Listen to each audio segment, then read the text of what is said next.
La plupart des jeunes sont perdus, n'ont pas d'objectif et suivent exactement la même routine tous les jours. Ils vont au cours, ils rentrent chez eux, ils jouent aux jeux vidéo peut-être, ils vont voir un peu leurs potes. Ils ont pas réellement d'objectif et ils ont clairement un manque de sens à leur vie. Et donc aujourd'hui, je vais te parler de 5 points qui vont t'aider, on va dire, à avoir une vie qui a plus de sens et à atteindre tes objectifs. Et on va commencer directement par le premier point. Et ce point-là, en fait, c'est juste que quand tu veux vraiment atteindre quelque chose, un objectif par exemple, et bah, tu vas tout faire pour l'obtenir. Et donc, tu vas peut-être faire des sacrifices, consacrer un peu moins d'heures à dormir peut-être, pour te lever plus tôt. Imaginons que tu as un objectif sportif, par exemple, et tu es en cours, donc tu te lèves, je sais pas, de base à 7 heures, on va dire. Il y en a plein qui pourraient se dire: «Ah ouais, non, mais je me lève déjà assez tôt, après les cours, c'est compliqué, je peux pas forcément y aller» et cetera. Enfin, que ce soit, par exemple, ouais, tu peux pas aller à la salle pour plusieurs raisons après l'école, par exemple. Et bah, dans ce cas-là, vas-y avant, tu vas à la salle avant, tu te lèves plus tôt, tu te lèves à 5-6 heures, tu vois? Alors oui, c'est extrême, il y en a, ils vont se dire: «Ah mais c'est extrême et tout», mais en fait, il y a pas un mec qui a réussi sans être extrême. Tu vois, si tu enfin, je pense que si tu m'écoutes, tu connais sûrement David Goggins, et bah, ce mec-là, il est extrême. Et il est kiffé parce que il est extrême. Et si Goggins, il était pas extrême, personne ne parlerait de lui, parce qu'au final, ce serait un mec normal. Tous les gens qui ont réussi, ils ont été extrêmes pendant au moins une période dans leur vie. Quelques semaines, quelques mois. En général, c'est quand même quelques mois, voire 1 an ou 2, où ils étaient vraiment extrêmes, à se lever tôt, à être focus à fond et tout. Tout ça pour dire qu'en fait, tout ce que tu veux demande des sacrifices. Tu vas devoir te lever plus tôt. Tu vas devoir voir un peu moins tes potes. Tu vas devoir juste, en fait, enlever un peu de plaisir pour atteindre ce que tu veux vraiment. Parce qu'en fait, il y a rien de simple. N'importe quel objectif demande des sacrifices, des heures consacrées à ça, juste être focus, en fait. Et clairement, ça fait le tri, en fait. Ça fait le tri et pas tout le monde est prêt. Pour le coup, là, imaginons, là, on parle de créer du contenu, pas tout le monde est prêt à passer des mois et des mois à créer du contenu quasiment sans résultat. C'est dur. Mentalement, c'est dur. Et ouais, clairement, pas tout le monde est prêt à faire ça. On passe directement au point numéro 2, et c'est l'importance de deep work le matin ou le soir. La journée, il y a trop de bruit, il y a trop de distractions, il y a trop de choses qui vont te défocus, on va dire, de tes objectifs et de ton travail profond, voilà. Et alors qu'en fait, le soir ou le matin très tôt, bah, tout le monde dort. Personne va pouvoir te déranger. Tu auras pas de notification, tu auras pas de distraction, tu auras pas de tout ce bruit, on va dire, de la journée. Tu l'auras pas le soir ni le matin. Faut juste adapter son mode de vie à ça. Mais tu peux te coucher plus tard ou te lever plus tôt. Moi, actuellement, là, bon, je suis malade, donc je me lève plus tard, on va dire, quand même. Mais là, je me suis levé à 8h30, tu vois, pour justement faire la vidéo. Il est 9 heures et quelques, mais, euh, mais voilà. Ça pour dire qu'en fait, juste lève-toi plus tôt ou couche-toi plus tard. T'auras aucun bruit, aucune distraction. Et il y a un calme, en vrai, il y a un calme de fou, je trouve, quand tu taffes et qu'il y a en fait, c'est très bien que tout le monde dort et tu te dis: «OK, moi, je fais un truc un peu ouf», entre guillemets, je suis un peu, je vais pas dire extrême parce que les gens extrêmes, ils se lèvent plus tôt encore, tu vois? Mais tu te dis: «OK, là, je construis mon avenir, je fais un truc, que pas grand monde fait». En fait, tu te rends compte que la concurrence, au final, elle est assez faible. Parce qu'au final, quand toi, tu taffes, les autres, ils font quoi? Ils sont en soirée, tu vois? Ils sont en soirée, ils profitent, c'est compris? Et, ouais, là, tu construis ton avenir. Tu construis un projet qui va être sur le long terme et qui va impacter des vies. En tout cas, là, je pense au fait de créer du contenu, mais voilà, peu importe le projet, tu peux aider les gens, impacter des vies et tout. Et aussi, je l'ai pas précisé, mais tout dépend de l'arc de ta vie. Si actuellement ton arc, c'est plus un arc sport et vraiment dev perso pur, tu te focuses à fond sur toi, sur le sport, les bonnes habitudes, la santé mentale, la lecture, etc. Tout ça, bref, ce qui est très bien, hein. Et ben dans ce cas-là, te lever très tôt n'aura pas un grand intérêt au final, je pense, parce que le sommeil, c'est aussi hyper important, mine de rien, ça passe dans la santé mentale, parce que si t'as un sommeil de merde, mentalement, tu seras mal, tu seras fatigué tout le temps, et bref, tu penseras à des choses pas forcément top non plus. En fait, le sommeil, c'est trop important, donc prends soin de ton sommeil. Mais du coup, oui, tout ça pour dire que ça dépend énormément de l'arc de ta vie. Si actuellement t'es pas focus business, ou créer du contenu, etc., bah, évidemment, ça sert à rien d'être en deep work, parce que tu deep work pas. Voilà. Après, je pense que quand t'es dans le dev perso et tout, au final, petit à petit, tu te rends compte qu'en fait, t'es obligé de deep work. Enfin, t'es obligé d'avoir des projets, et donc deep work devient aussi une habitude un peu dev perso. Avoir des projets fait partie du chemin dans le dev perso. T'es un peu obligé d'avoir des projets au bout d'un moment, parce que oui, la lecture, la méditation, les bonnes habitudes, tout ça, le sport, c'est très bien. Et en vrai, ça fait partie de ma vie et de ta vie sûrement aussi. Mais avoir des vrais projets comme ça qui sont concrets et où tu aides les gens, ça reste la meilleure chose et ça fait partie aussi de dev perso, je pense. C'est la suite, en fait. C'est la suite logique. Une fois que tu es toi-même développé, tu es obligé un peu, enfin, tu te dois de toi aussi aider les gens. Toi aussi, apporter full valeur, vraiment aider les gens et ouais, je trouve que c'est la suite logique, en fait. Et donc en te levant plus tôt ou en te couchant plus tard, tu prends de l'avance sur les gens. Tu prends de l'avance parce que en fait, personne ne travaille là. Tout le monde est en soirée, en train de dormir, ou juste de regarder des séries Netflix, tu vois. Bref, en fait, tu prends déjà de l'avance. Et aussi, très important, quand tu travailles le matin, qu'est-ce que tu fais? Tu mets un réveil, tu te lèves, tu allumes ton PC, tu travailles. C'est ce que j'ai fait, tu vois. Je me suis réveillé à 8h30, je me suis levé direct, allumé mon PC. J'ai quand même mis un coup d'eau dans la gueule parce que voilà. En plus, je suis malade, donc là, je suis pas non plus à mon top niveau, on va dire. Bref, j'espère que ça s'entend pas trop à ma voix. Euh, mais du coup, oui, pas de petit-déj, juste tu te lèves. En fait, on travaille mieux quand on a le ventre vide. Alors oui, c'est pas, ça, enfin, ça paraît un peu contre-intuitif. Tu te dis, bah non, on travaille mieux quand on est un peu plus plein, tu vois. En fait, non. Je crois que c'est un peu de la neuroscience quand même. Genre, je sais pas si ça a été vraiment prouvé, donc je vais dire quand même. Mais en fait, à l'époque des hommes de Cro-Magnon, etc., les hommes de la préhistoire, tu vois, quand ils avaient le ventre vide, bah, ils devaient chasser. Tu vois, logique. Donc ils avaient faim. Et donc, ils étaient focus, on va dire, pour chasser. Et actuellement, notre cerveau a pas beaucoup changé, tu vois, enfin, c'est même exactement le même, au final. Et donc, clairement, en fait, manger, c'est un besoin vital, on est d'accord. Mais quand ce besoin est comblé, déjà de un, digérer, ça prend énormément d'énergie, énormément de temps, etc. C'est vraiment une dinguerie. Et en plus, bah, ce besoin est comblé, vu que c'est un besoin vital et un besoin de l'époque, qu'il a depuis très très longtemps. Notre cerveau, il se dit, ok, bah, j'ai mangé, donc j'ai pas réellement d'autres besoins là actuellement, donc tout est bon, tu vois. Parce que le cerveau, il est hyper feignant, hyper primaire, enfin, tu sais, il pense juste assez manger, dormir, les besoins en fait juste vitaux pour rester en vie et être bien. Ça pour dire que ouais, quand tu taffes le ventre vide, moi j'ai même pas très faim là au final, tu vois, parce que je suis habitué à plus trop manger le matin, à part peut-être une banane, etc., mais assez léger quand même. Et même tu gagnes beaucoup de temps au final. Tu gagnes beaucoup de temps, mais encore une fois, tout dépend de l'arc de ta vie. Si t'es en prise de masse et tout, t'es focus sur la salle, oui, clairement. Skip un repas, je sais pas si c'est très intéressant pour toi, tu vois. Donc, voilà, ça dépend de l'arc de ta vie. Moi, actuellement, je suis plus dans un arc focus sur le business, on va dire. Donc, évidemment, là, je me réveille plus tôt, je mange pas forcément le matin et tout. Voilà, mais tout dépend de l'arc de ta vie. Donc, voilà, choisis bien l'arc de ta vie. Donc ouais, évidemment, pas de téléphone, juste du taf. Vraiment, juste tu te lèves et tu allumes ton PC, t'allumes ta caméra si tu fais des vidéos, tu te filmes, tu passes à l'action. J'en parlerai après aussi de ça, de passer à l'action le plus tôt possible dans la journée. Et juste, en fait, sois obsédé. Tous les mecs que t'admires, ils étaient putain d'obsédés. David Goggins, j'ai ces deux livres, je sais pas si tu vois, ici et ici. Bref, le prouveur. Et tous ces mecs-là, en fait, ils sont obsédés de fou. Ils sont obsédés par leurs objectifs. Si tu prends un Goggins, si tu prends un... Je réfléchis à qui d'autre? Un peu là. Ouais.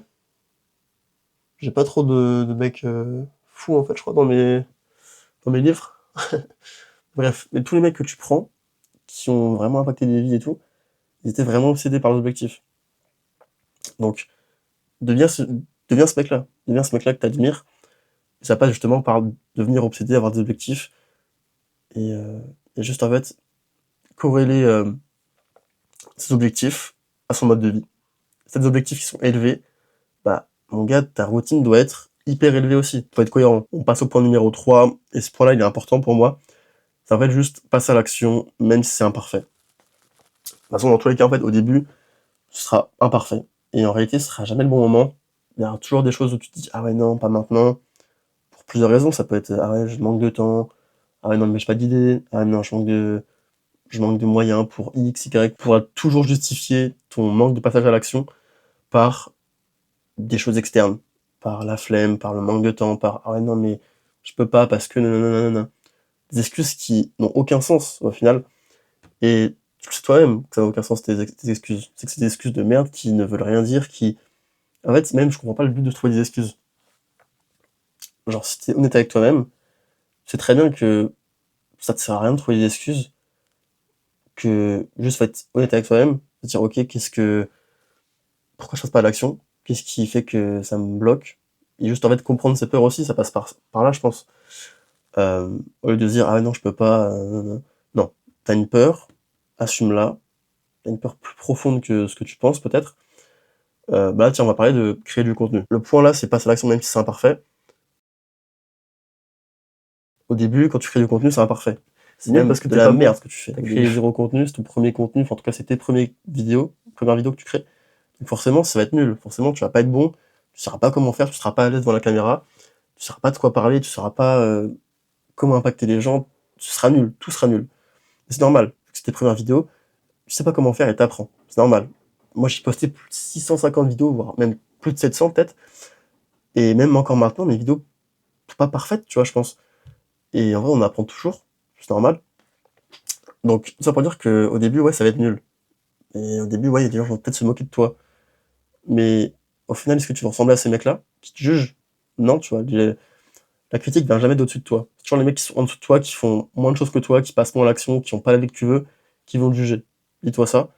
Donc t'as rien à apprendre d'eux, en fait. Tu t'en fous de leur avis. Parce que c'est pas des mecs à qui tu veux ressembler. C'est des mecs qui t'inspirent pas, c'est des mecs qui t'apportent rien, qui sont pas intéressants, qui te tirent pas vers le haut. Donc, à quoi bon écouter leur avis au final? On s'en fout. Donc juste sois patient. Passe à l'action. Pendant 6 mois, 1 an, 2 ans, 3 ans, 4 ans, au bout d'un moment, des résultats seront là. Tu peux pas passer à l'action pendant 1 an, 2 ans, 3 ans et avoir aucun résultat. Si un mec va à la salle pendant 1 an, il aura un meilleur physique. S'il fait les bonnes actions, s'il passe vraiment à l'action, qui mange correctement, qui s'informe sur le sujet, qui fait les bons exercices, qui va vraiment à la salle et qui s'adonne, qui va à l'échec, etc., il aura des résultats. Pas forcément des résultats de fou, mais il aura un meilleur physique. Il sera peut-être plus sec, plus massif, c'est évident. Le temps fait les choses. Si actuellement ton compte sur Insta il marche pas, et que t'as posté peut-être 20 vidéos, c'est normal. C'est le début, t'as posté 20 vidéos, voilà, c'est logique. Tes vidéos sont pas encore bien, mais elles vont le devenir. Avec le temps, avec la pratique, avec l'information que tu vas apprendre au fur et à mesure. Et aussi, dis-toi que tes 100 premières vidéos vont être éclatées. Et qu'elles vont flop.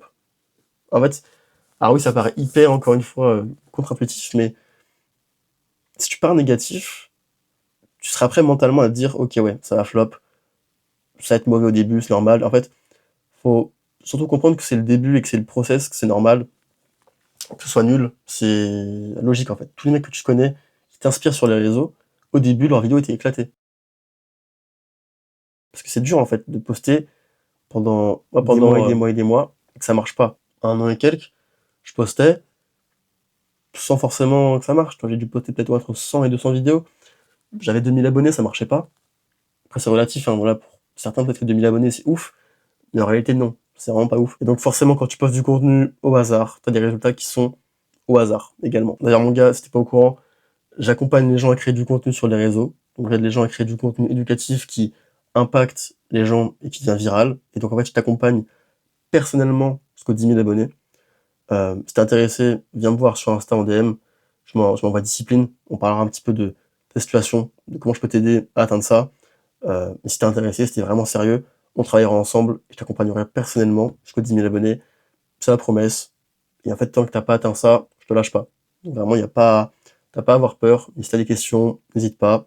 Sur Insta, on se fera un petit appel et on en parlera avec plaisir. Et d'ailleurs, hier ou avant-hier, je sais plus, j'ai passé les 50 000 abonnés sur Insta, donc voilà, je suis content, c'est cool. On passe un petit palier, ça fait plaisir. Maintenant, on passe au point numéro 4, et ce point-là, c'est juste en fait de prendre des risques. T'es sûrement jeune, t'as entre peut-être 15 et 20, 22 ans, 23 ans, je sais pas, peut-être plus, mais t'es jeune, tu vois, et c'est à ce moment-là qu'il faut prendre des risques. C'est pas quand t'as 40 ans, que t'as des enfants, une maison et tout. Non, c'est quand t'es jeune, quand t'es encore chez tes parents, que euh, tu peux prendre des risques en fait, que voilà, t'as rien à payer entre guillemets. T'as ce truc-là où tu peux prendre des risques, t'as des parents qui sont sympas et qui t'aiment vraiment, ils vont comprendre ça. S'ils comprennent pardon, que c'est pour ton bonheur et que t'as un réel projet et tout, ils vont t'aider. Et si tu prends des risques, ils vont les comprendre, en général. Après, évidemment, il faut que ce soit des risques mesurés. Faut pas prendre des risques qui sont démesurés et pas forcément hyper intelligents. Et du coup, oui, ose te lancer. T'es jeune, passe à l'action, et des gros objectifs. vraiment, limite un peu démesuré, tu vois? Un peu fou et des grosses ambitions, mais du coup, évidemment, passe à l'action de manière excessive, presque, tu vois? On s'est compris. Et aussi, trouve ta putain de mission de vie. C'est hyper important. La mission de vie, c'est quoi? Ça va être le but de ta vie. Genre l'objectif, le truc que tu vas atteindre le plus sur terre. En général, ce sera enfin, pour ma part et pour plein de gens, je pense, c'est vraiment aider les gens, genre, concrètement, tu vois? Avoir un impact dans la vie des gens. Moi, c'est mon cas. J'ai déjà un objectif, on va dire, qui est plus ou moins précis. Mais ouais, juste avoir un impact dans la vie des gens, je trouve ça hyper, fort et tu te sens impactant et tu te dis: «Putain, je suis reconnaissant de pouvoir aider autant de gens», tu sais, enfin, ça paraît un peu démesuré ce que je dis, parce qu'en vrai, est-ce que vraiment j'aide les gens? Je sais pas, tu vois? En tout cas, enfin, vraiment, c'est mon but d'impacter les gens et que les gens, deviennent meilleurs et que mon contenu les aide. Parce qu'au final, on est littéralement tous de passage sur terre. Genre, tu vas mourir dans peut-être 70 ans, je sais pas tu quel âge, mais on va tous mourir, tu vois? Genre c'est comme ça. On est que de passage et donc tu dois faire en sorte que ta vie soit la meilleure possible et que vraiment tu pu impacter les gens. Impacter les gens dans le bon sens et réellement aider les gens, tu vois? En tout cas, voilà, là, c'est comment je vois les choses, peut-être que tu vois les choses différemment. Ta priorité numéro 1 actuelle, si tu pas trouvé ta mission de vie, c'est de trouver ta mission de vie. Peut-être pas ta mission de vie parce que c'est quand même assez gros comme objectif, mais juste trouver des objectifs, tu vois? Truc tout con, mais avoir plein d'objectifs, tu vois? Tu notes, je sais pas si tu vas voir, attends, tu notes, tu vois, sur un mur, des objectifs, sur des bouts de papier et attends, c'est plus très bien cadré. OK, voilà et au moins tu auras un objectif, enfin, tu auras plusieurs objectifs qui seront concrets. Bon, c'est pas trop parler d'objectifs, mais pareil, pour avoir des objectifs, il faut que ce soit des objectifs qui soient smart. J'en parlerai peut-être dans d'autres vidéos, mais juste et des objectifs qui soient, mesurables, temporels, donc dans le temps, un truc précis, tu vois? Genre perdre X kilos de gras en X temps avec X programme, tu vois? Avec ce programme-là, avec telle action, bref, vraiment un truc hyper précis. Et dis-toi que quand certains sont consommateurs et passent leur temps à scroller, à juste en fait perdre leur temps, passer enfin, avoir leur vie littéralement passer sous leurs yeux, parce que quand tu scrolles, ça passe très vite et au final tu perds énormément de temps par jour, par semaine et par mois, et donc par année et en fait dans toute ta vie, à scroller, à juste être consommateur. Certains passent leur vie à être acteurs, à faire des vidéos, à gagner de l'argent grâce à ça du coup, à aider les gens, bref, juste en fait deviens acteur au lieu de consommer. Et en vrai évidemment que créer c'est plus dur que consommer, tu vois? Évidemment et pas tout le monde peut le faire, mais si tu es intéressé par ça, vraiment fonce. N'aie pas peur. Après là je pars dans d'autres trucs on va dire là, mais voilà, parce que je pense à ça là donc je te le dis. Pareil, deviens inspirant pour tes proches. Deviens un putain de Tchad, deviens le mec qui a genre esthétique, genre sec de fou, mais en même temps massif, qui est, polyvalent, tu vois? Qui est pas juste bon à la salle, mais qui sait courir, qui sait sauter haut. Un mec complet en fait. Je suis pas encore complet, hein, voilà, je suis pas assez souple, je suis pas assez fort, je suis pas assez, endurant non plus, tu vois? Je suis pas assez bref, je suis pas assez tout au final.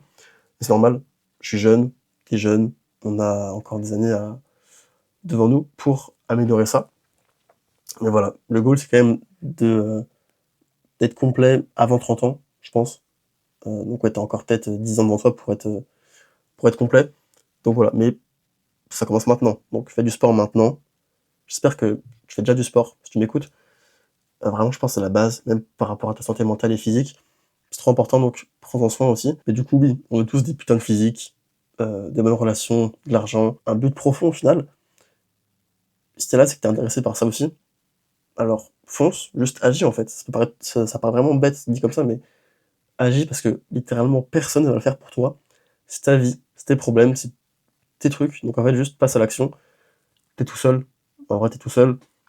Il y a des gens qui pourront t'aider évidemment, mais c'est à toi de passer à l'action, c'est à toi de faire les premières étapes. C'est à toi de te lancer en fait. Alors mon gars, agis. Et oui, t'auras peur, mais agis avec la peur.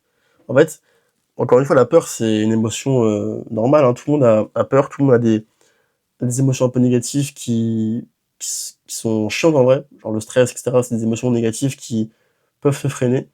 mais agis malgré ces peurs-là. Agis malgré ton stress, agis malgré ta peur. Et aussi la peur, ça doit être... En fait, normalement, la peur, c'est vraiment euh, quelque chose qui doit t'aider en cas de danger de mort, tu vois. C'est vraiment ça de base. C'était à l'époque, encore une fois. Enfin, je sais pas si c'est vraiment ça. Il me semble que oui. J'ai pas envie de dire de la merde, mais voilà, on va dire que c'est de la neuroscience. Mais oui, normalement, en fait, la peur, c'est vraiment... Enfin, la peur extrême, c'est vraiment quand t'es en danger de mort, normalement. C'était à l'époque, voilà, des hommes de Cro-Magnon, tu vois, de la préhistoire et tout, quand ils se faisaient attaquer par des animaux, enfin, quand il y avait des animaux pas très loin qui pouvaient les tuer, et ben, ils avaient peur. Instinct de survie, tu dois te protéger, etc. Et donc, ils avaient peur. Ils étaient stressés, ils devaient pas mourir, tu vois. Et donc, on a gardé ce truc-là pour des trucs qui nous servent à rien. Tu sais, quand tu stresses pour un oral, quand tu as peur pour un oral, bah en fait, tu vas pas mourir. Genre, tout va bien. Mais ton cerveau comprend pas parce que on n'est pas assez évolué. En tout cas, le cerveau reste le même qu'il y a, je sais pas combien de milliers d'années. Donc, euh, donc ouais, juste agir avec la peur, passe à l'action. C'est pas simple, mais il faut le faire. La vidéo est très longue, désolé, je me dépêche parce qu'il reste encore un point. J'espère que c'est intéressant et que tu prends des notes, enfin, en tout cas que tu as appris des choses.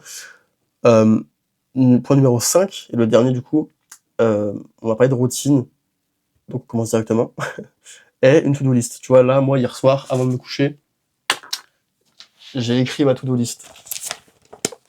Tu vois, ça peut paraître tout bête, hein, mais écrire quelques points que tu veux. Pareil, il n'est pas une to-do list de fou avec 10 000 trucs, non. Et entre, on va dire 3 objectifs, enfin 3 tâches, et 5-6 peut-être, tu vois. C'est vraiment le max, je pense. Après, ça sert un peu à rien sinon. Là, je suis à combien de points? 1, 2, 3, 4, 5, 6, tu vois. 6. Et en vrai, il y a 3 points, ouais, 2 points, 2-3 points, où c'est plus un aspect un peu dev perso, en mode se former, lire, etc., tu vois, sport. Mais voilà. Ça pour dire que et une to-do list précise et fais-la avant de te coucher le soir. Et donc ces tâches-là, note-les par ordre d'importance. Tu notes les tâches les plus grosses en première, tu vois. Et donc ces tâches-là, tu les fais le plus tôt possible dans la journée. C'est le concept des brain points, tu vois, des points de cerveau, des points de cerveau, on va dire. En fait, quand tu te lèves, enfin, quand tu te réveilles, faut voir ça comme une barre, une jauge de vie un peu, tu sais. T'as une barre avec tes points de vie un peu, comme dans un jeu vidéo. Et chaque tâche, tu perds un peu de points de vie, en fait. Tu perds un peu de motivation, un peu de motivation, ouais, au final. Donc juste, prends ton téléphone dès le réveil, tu perds des points de vie, tu perds des points de cerveau, des points de motivation, tu vois, que tu aurais pu mettre dans d'autres trucs, dans un projet, dès le matin, tu vois. Et en fait, c'est des petites tâches de merde, hein, qui peuvent paraître rien, mais en fait, tu perds énormément de focus, d'énergie, et donc de points de cerveau. C'est juste pour imager, les points de cerveau, c'est pour imager, mais t'as compris ce que je veux dire? Euh, donc en fait, justement, c'est pour ça que plus tôt tu fais les tâches les plus importantes, mieux c'est. Parce que bon, tu sais très bien, mais après une journée de taf, que tu rentres des cours ou autre, t'es mort. T'es KO, t'as qu'une seule envie, c'est juste de te reposer, d'aller dormir, de regarder une série, de faire un truc juste divertissant, qui te prend aucune énergie, entre guillemets. Et donc c'est pour ça qu'en fait, plus tôt tu fais les tâches les plus importantes, mieux c'est. Et garde entre guillemets, les tâches plaisir, comme le sport, la lecture et tout, pour plus tard dans la journée. Tu vois. Ce que je te conseille en fait, c'est juste voilà, d'abord le matin, tu te focuses sur ton deep work. Ça peut être voilà, prospecter des gens, faire des vidéos, etc. Et à partir de midi 13h, tu peux faire des tâches plus dev perso qui demandent entre guillemets moins d'attention et moins de focus. Tu vois, comme aller à la salle, lire, méditer, marcher, faire du montage aussi, ça peut être une tâche un peu secondaire, on va dire, parce que ça demande, je pense, moins d'énergie que faire une vidéo comme ça. 45 minutes de rush, je me dépêche. En vrai, j'ai quasiment tout dit, je crois. Euh, ouais. Et donc, justement, en fait, dans la routine, ça vient de là, en fait, l'importance de se lever tôt pour taffer. Ça fait longtemps que je sais ça, mais ça fait très peu de temps que je l'applique. Et en réalité, j'ai vu un vrai avant-après. Et même moi qui n'aime pas trop me lever tôt le matin, j'ai osé le faire. Alors, pour l'instant, voilà, j'ai pas changé ma vie, hein, loin de là. Mais j'ai vu un vrai avant-après, donc je te conseille de faire pareil. Fais pareil. Lève-toi peut-être une heure plus tôt, tu vois, ça paraît tout con, mais juste une heure plus tôt par rapport à d'habitude, ça peut vraiment t'aider. Et alors oui, tu vas me dire: «Ah mais je me lève déjà à 6 h, 7 h». Je comprends, mais dans ce cas-là, justement, décale ton heure de sommeil, tu vois? En fait, c'est un mode de vie à avoir. Je dis pas que c'est simple, hein, ça peut être compliqué, mais faut justement adapter son mode de vie à ses ambitions, tu vois? Comme je t'ai dit tout à l'heure. Donc ça passe par se coucher plus tôt parfois et voilà, parce qu'en fait, le soir, tu fais rien en général. Tu te divertis. En vrai, si tu réfléchis à ça, tu fais rien le soir. Juste, ouais, tu regardes du contenu, quoi. Netflix, peut-être que là, tu regardes ma vidéo, c'est le soir, tu vois? Je sais pas, mais si tu réfléchis vraiment, tu regardes pas du contenu, enfin, tu te divertis le soir, en fait. Donc voilà, j'ai tout dit. J'espère que c'était intéressant. Et ouais, je vais faire d'autres vidéos comme ça, c'est cool, je pense. Il y aura très peu de montage, à mon avis. J'espère que c'était intéressant. J'ai pris plusieurs points clés. Hier soir, j'ai écrit ça. Et je me suis dit, vas-y, je fais une vidéo. Bref, j'espère que c'était cool, que t'as appris des choses. Si t'en veux d'autres dans ce style, dis-le moi en commentaire. Si t'es intéressé pour que je t'accompagne sur les réseaux, dis-le moi. Viens sur Insta, tu m'envoies un petit DM, on parlera de tout ça. Écoute, mon gars, prends soin de toi.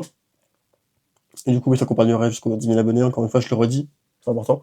Écoute, prends soin de toi, mon gars. On se dit à mercredi prochain pour une nouvelle vidéo. Voilà. Charbonne, crée du contenu, passe à l'action. Salut, mon gars.